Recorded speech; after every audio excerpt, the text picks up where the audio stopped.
Hello, hello! Welcome back to another CNC woodworking project with legacy woodworking machinery. And today we're going to continue on with the Convertible China Hutch project. Now today's challenge is something that eventually every CNC programmer is going to run into. And that is, how do you take two different types of joinery and combine them into a single part without creating extra machining operations and setup procedures? Originally, these face frames required machining both sides of almost every component.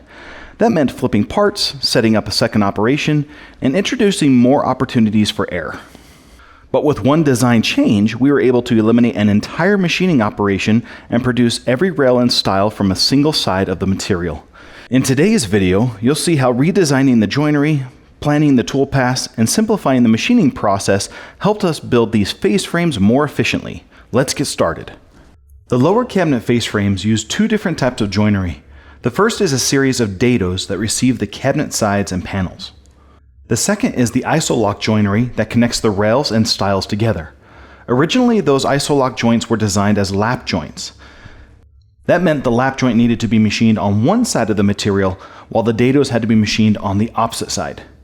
Every part would need to be flipped over, accurately re-registered, and machined a second time.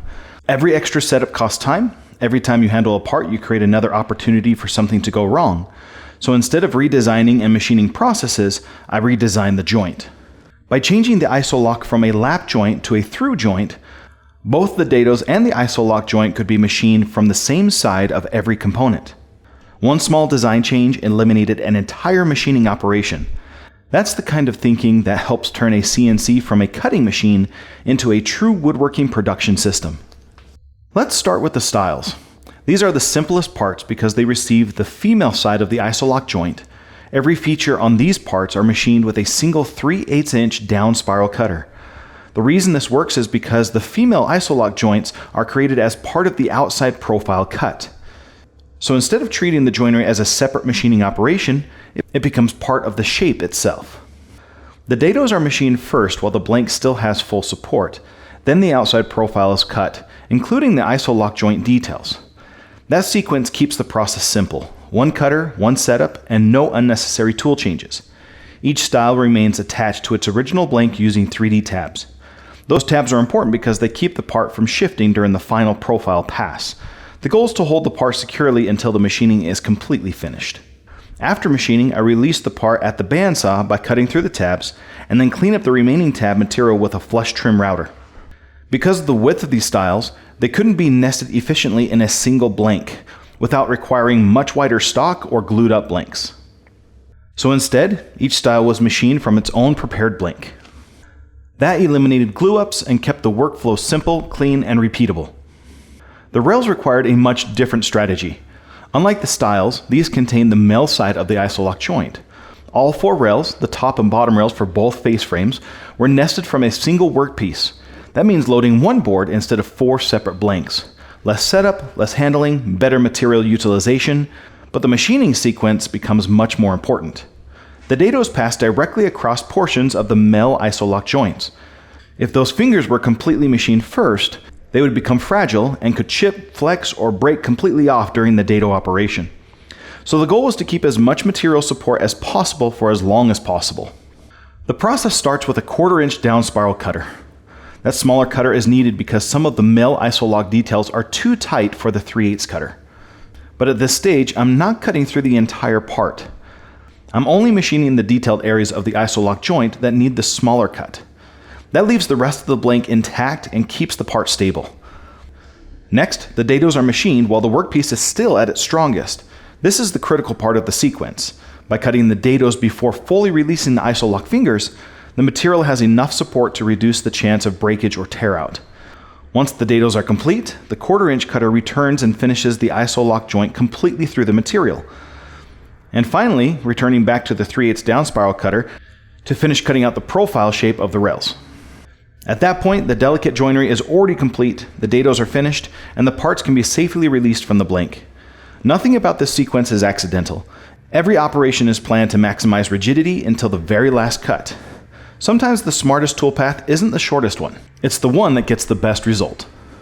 With the parts machined and cleaned up, the next stage is assembly. This is where we find out whether the machining strategy actually worked. The first thing I check is that every isolock joint seats completely flush with one another. That matters because these joints establish the alignment between the rails and stiles. If the joints don't fit flush, the rest of the cabinet can be affected. Once the joints fit correctly, we apply glue, bring the frame together, and clamp the assembly. And last, I make one final check to make sure the entire face frame is square before clamping everything down. This is the payoff for all the planning. When the design is right and the machining strategy is right, assembly becomes straightforward. No forcing parts together, no chasing measurements, everything simply fits the way it was designed. Today we covered a lot that goes well beyond face frames. Professional woodworking isn't just about making accurate parts, it's about designing efficient manufacturing processes. Sometimes the biggest improvements don't come from adding another tool or another setup.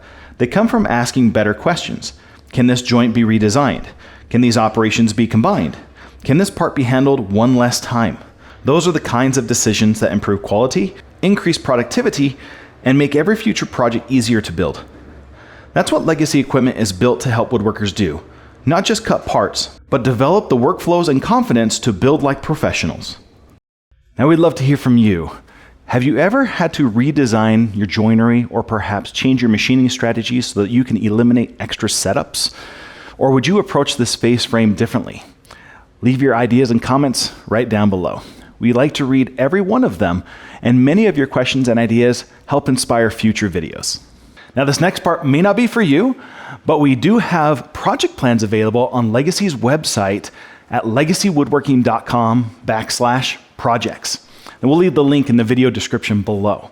But we also have a full calendar schedule of upcoming hands-on workshops where you can register and come to our Legacy facility. You'll learn directly from our team, build real projects, and discover how shops across the country are using the Maverick CNC to produce furniture, cabinetry, architectural millwork, and custom woodworking products faster than ever before. Whether you're looking to grow your business, increase production, or simply build better projects, the Maverick CNC was designed to help you get there. Now in the next video, we're going to be producing another face frame with some different joinery and combining that with the rest of the parts for the lower cabinet, completing the structure. You won't want to miss it. Now, if you don't want to miss when videos are released, as well as CNC tips or professional woodworking techniques, please hit that subscribe button and give us a like. As always, thanks for watching, and we'll see you guys in that next video.